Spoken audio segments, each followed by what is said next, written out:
Hi, everybody. Happy Wednesday. Welcome back to Wind Down Wednesday. Today is September 17th. Grab what you need to get comfortable. I'll see you back here in 30 seconds.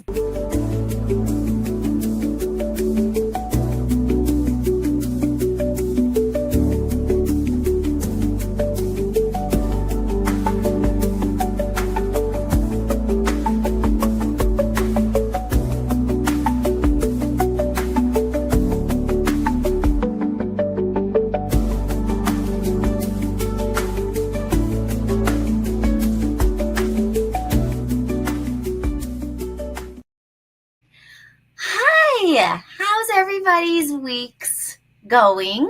I'm having a good week. I am, as always, trying to find like the balance between staying informed and being completely overwhelmed. And I know I've had a lot of conversations with folks who are kind of feeling the same way. So I wanted tonight to feel a little more uplifting and like the entire internet is not a bad place. So that's where I'm trying to keep my focus today. But it's a little hard. It's a little hard. Tonight I've got my big old pink water jug thing. I've got, this is my new hyperfixation is nugget ice and water and lime. So every time I have a big old thing here, I've got a few limes in it because that's my new thing. I was on a lemon water kick for a really long time. But now it's all about the limes for me right now. And okay, I don't know if you guys have seen these things. So like you got the little handle here, right? Everyone's water bottles are a little different, but I am seeing like super cutesy, girly, like it's like a purse charm, but it's for your water bottle. And I'm so tempted to buy one of those things. And I don't know what it is. Like I like wearing bracelets that like jingle a little bit. But I also like, I'm like, is that going to drive me crazy to have a little jingly thing or a keychain hanging from here? But it would be super convenient because I carry chapstick. Like if I don't have chapstick and an extra hair tie, like I feel very, very anxious, like legit. So that might be a cute little thing if I can get like a little zipper pouch situation. I don't know. I got to play with this idea a little bit. Do you guys have those? Or does it drive you nuts to like jingle? I don't know. I know in Princess Diaries, the queen says like royalty never jingles or something like that because she doesn't carry spare change in her pocket. I don't know what made me think of that. Um, my brain is all over the place, as you can tell. Tomorrow, I'm excited because for the next 2 days, I will be at the bilingual directors meeting, or it's the event that ISB puts on, and Illinois Resource Center supports the event, and it's the administrator, like now I forget the whole name, but they wanted to kind of change the name because people were like confused of like, oh well, I don't have a bilingual program, I do have an EL program, or like I have a multilingual program. So now the name kind of reflects that. So it is inclusive to administrators who are kind of managing the program of multilingual students, whether that's like a TPI, like EL program, or a dual language program, or a bilingual program, or a combination of all of the above, all that kind of stuff. So I'm excited for that because number one, I like to see everybody. I like to see people under the same roof. I think that's always like fun and exciting to see friends. And I get to see my colleagues. And I love my teammates so, so much, but all of us are just always like running a million miles a minute. And so we just never get to see each other. So I'm excited to see my colleagues because that's just really nice and like good for my soul. So I'm excited for that. I have 2 sessions. Okay, could I be honest with you? I don't know if anyone's going to come to them because I have like the 2:45 time slot at the very end of each day, like Thursday and Friday.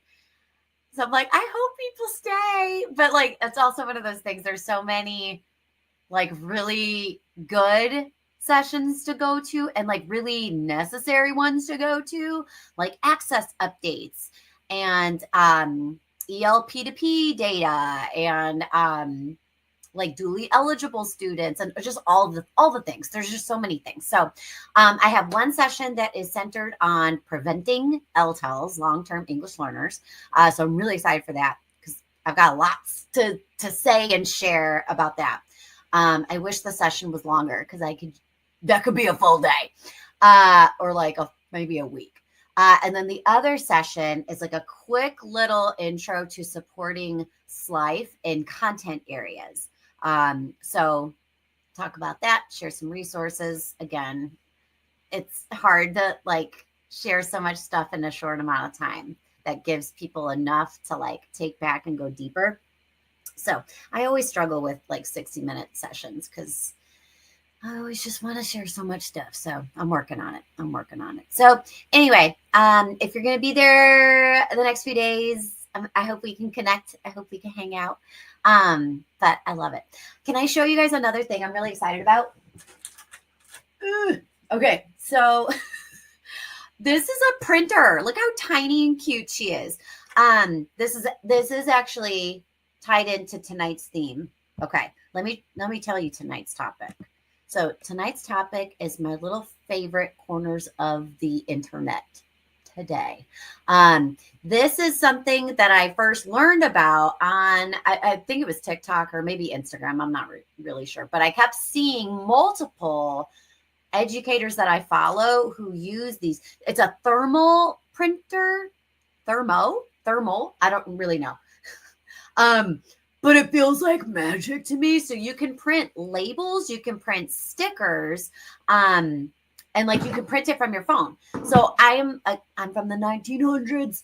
I don't know how to use my cell phone all the time. I don't always know how to download apps. I'm like at the age that I always made fun of my own parents. Like, how do you not know this? And then I don't know this anymore. I'm like, I'm trying my best. But I saw this on the interwebs and I was like, I'm going to try it. And I like it a lot. And there's a lot that I'm starting to build with it. I'm really excited. I have a session next week on like a multilingual team data summit.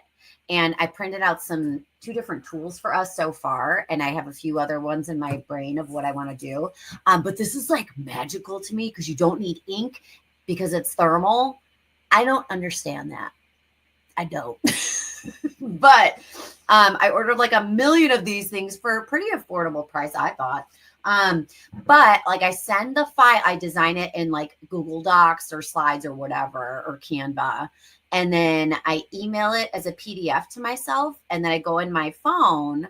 I could probably figure out a way to do it from my computer too. I just haven't gotten there yet. Baby steps. But I download the app that goes with the printer. And then I like open up the PDF from my email. And then it gives me the option to like, send this to this little printer, this little girl. And I say, yeah. And then it asks, how many copies do you want? And I hit the button and it goes, and it spits it out so fast. So I'm like, my brain is just going wild. If you have one of these, I would love to hear how you use it because again, every time I look at it, I'm like, I think of a new thought, like a new idea of a tool or just a thing. Like I'm thinking like interactive notebooks, like, and just pop it into your interactive notebook. I don't know, like mini anchor charts.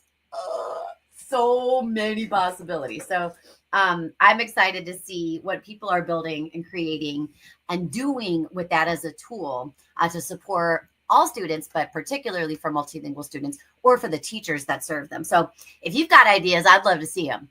But tonight's whole topic is about my favorite corners of the internet today, because I have been trying to be more mindful of what I consume online, because there's a lot.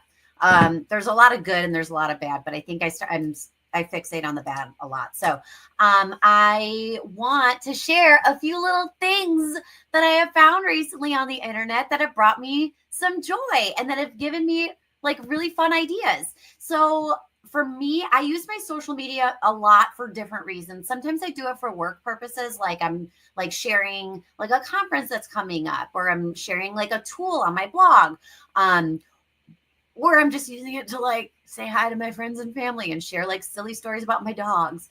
But I also have like a TikTok that is like mostly work related. So I follow a lot of different teachers. I have a Instagram, and it's not at Mrs. Spina's class, it's at Education Barbie. I was at IdeaCon a few years ago, and my friends at dinner, we were laughing, and they were like, "You should make that your Instagram." So that's my education Instagram. I'll put it on the screen here. Did it go? No, wait. There it goes. At Education Barbie. So anyway, I use a lot of my social feeds just to like, and I've said this for years, like get inside other people's classrooms, and just see like what people are doing.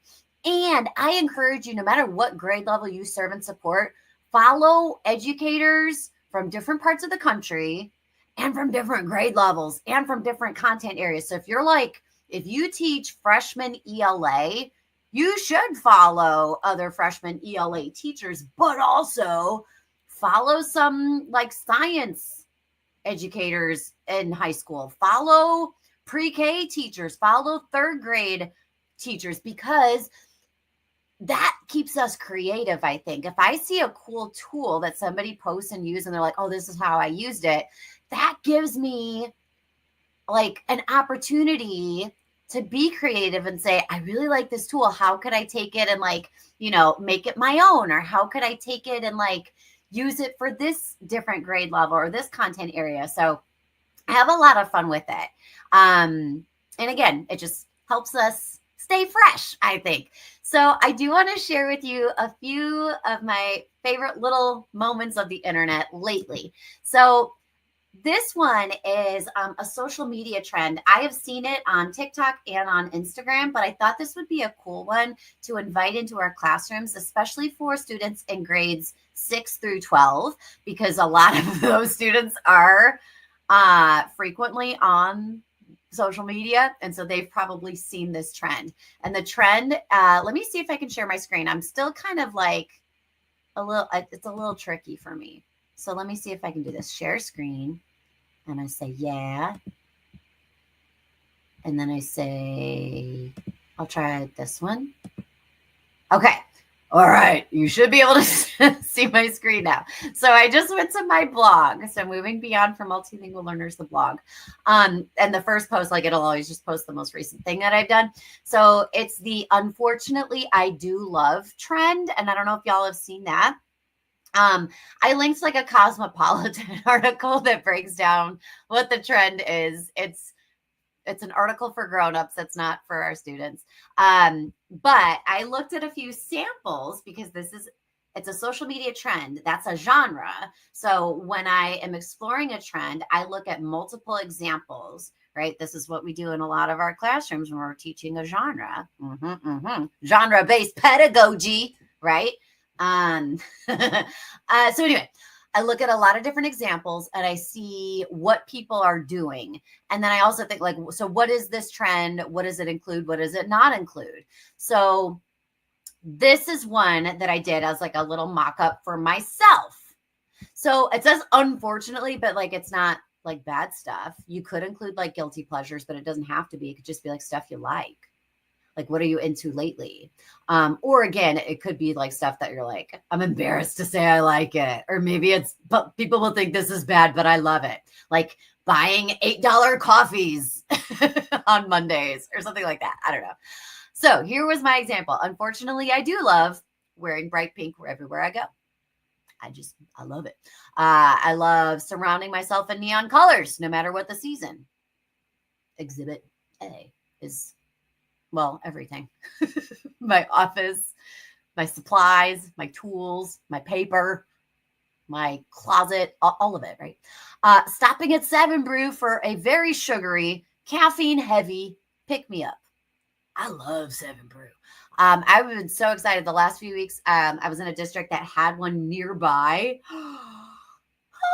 And I got to run out and grab one, and I was so delighted. Unfortunately, I do love filling up shopping carts at online retailers and then closing the screen. Do y'all do that too? I'll just open a tab. I'm like, I love it. Add to cart, add to cart, add to cart. And then I don't check out. And then you get like an email from the retailer that's like, hey girl, you want to check out? And I'm like, nah, I don't. I mean, I do, but I won't. And then laughing louder than is probably necessary. That's fair. That's fair. And then I have linked for you this. And it's so that's linked in the blog. And it's just like a little template situation. It's really not fancy. I'm not very good at like designing stuff that looks super duper cute. I'll work on it if I have time to make it prettier. But anyway, it says it's time to make your own version. So if this is something that you are like, yeah, I totally want to use this, go to file, make a copy, and then just hook it up and change it to your thing. So I say select a background image that captures who you are. You might include an interest of yours or a peaceful photo or just a simple background.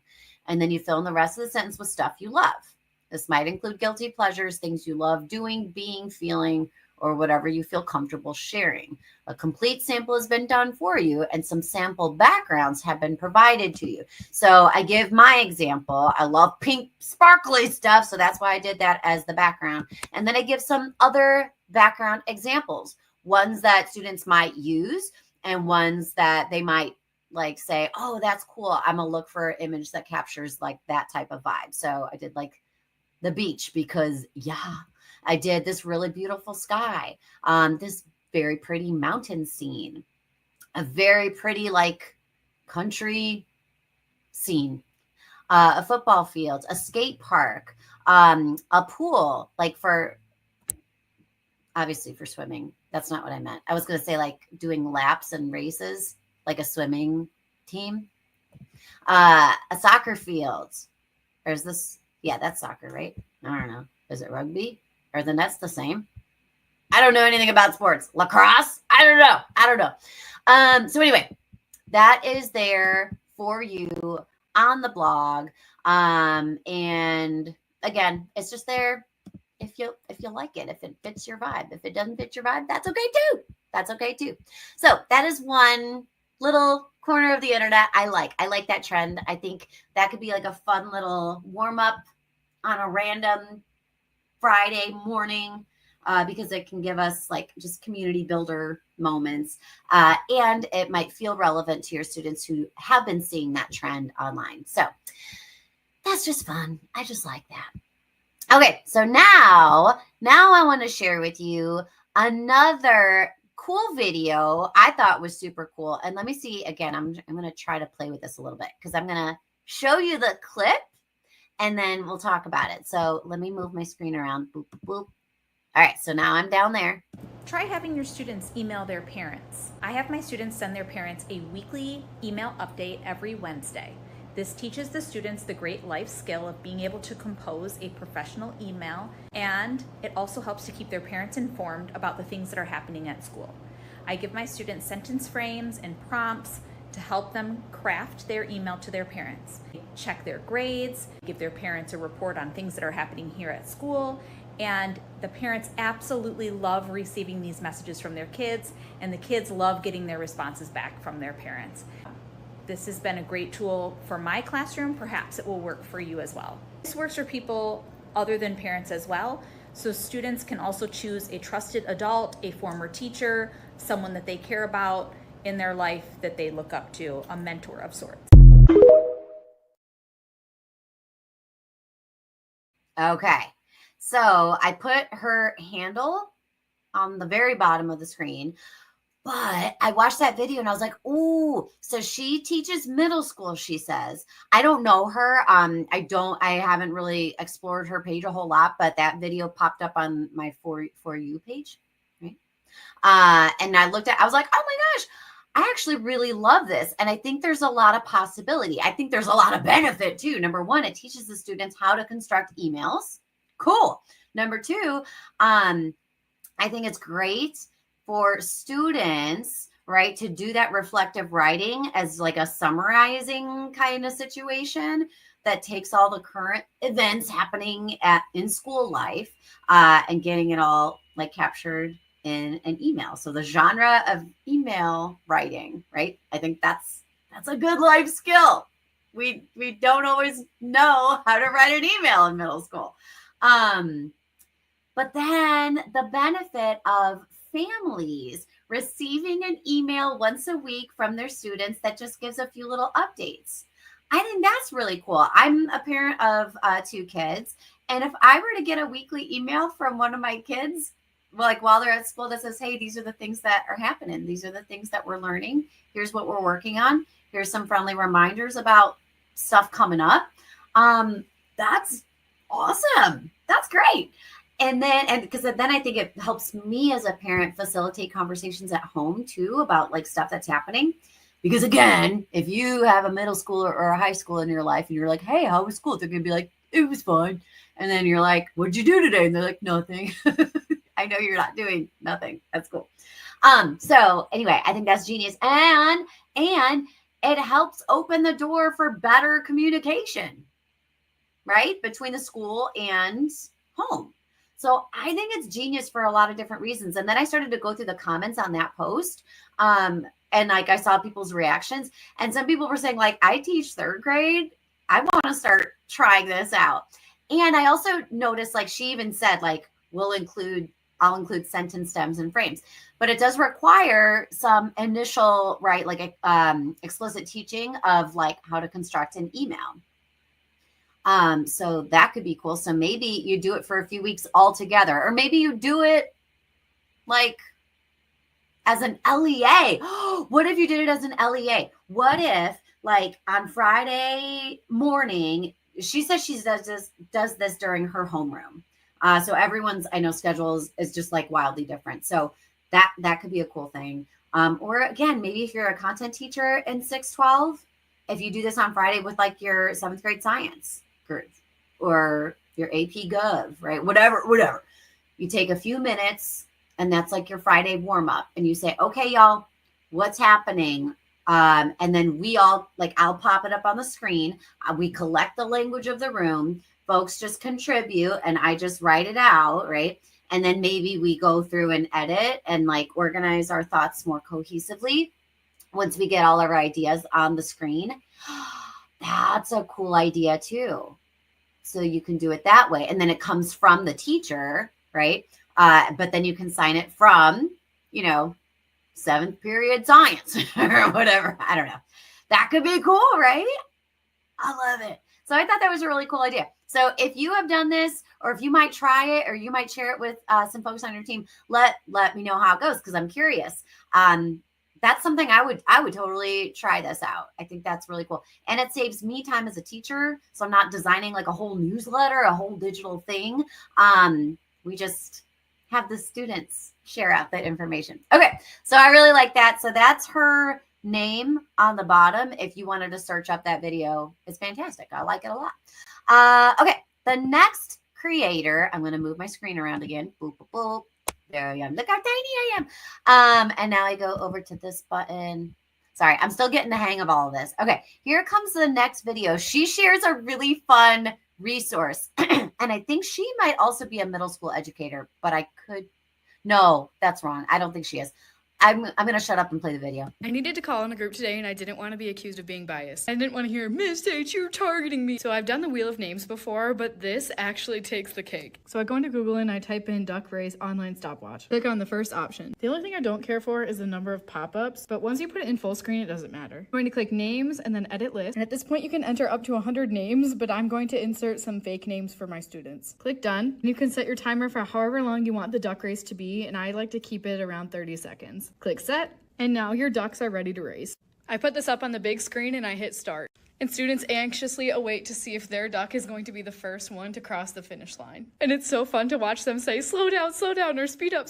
And you can literally modify this to whatever you want. You can say if your duck wins, you get some kind of prize, or if your duck wins, then you have to be the first team to share out. I'm telling you, these students love ducks. I don't know why. Free to use, you could use it in class tomorrow. Just search duck race stop timer or something like that into Google and select that first option that comes up. As always, like and follow for more engaging ELA.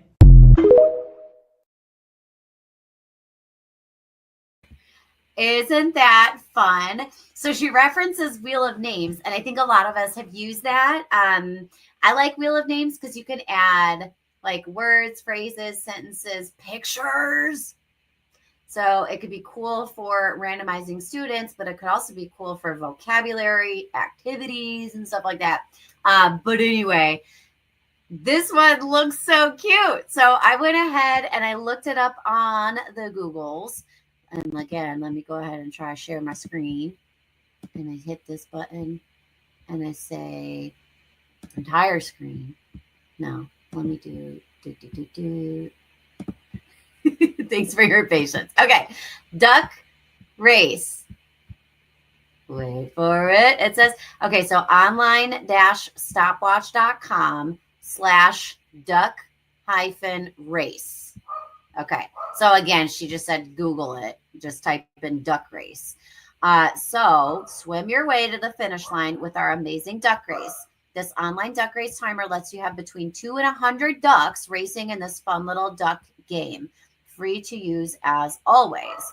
Okay. So if I say I want a 1 minute timer, wait, clear.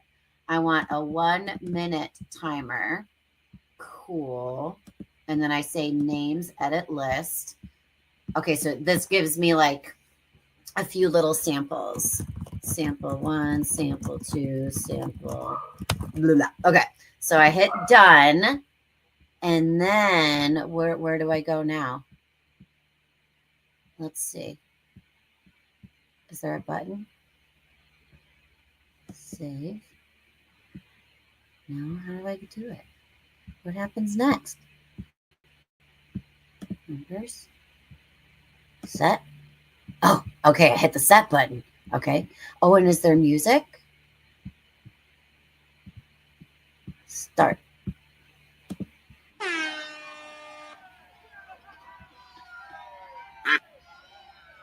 Oh my gosh. Oh, they quack. So I see number 4 is winning.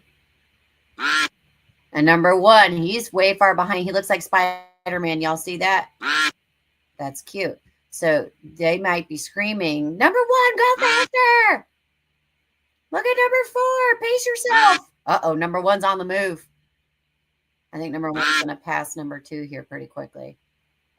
If you guys have ever gone to the Bulls game, I don't know if they still do this or not, but they did like a Dunkin' Donuts race. And everybody, oh, look at number 4's falling behind. In the final 15 seconds. Oh, 4 dropped out. What's happening here? Oh, here comes number 2. Okay, so this is pretty exciting. And there's the finish line. Who's going to win? Oh, it's going to be anybody's race. Number 2. Okay. That is so cute, you guys. I would totally use this. And then it gives you the option, remove the winner from the race.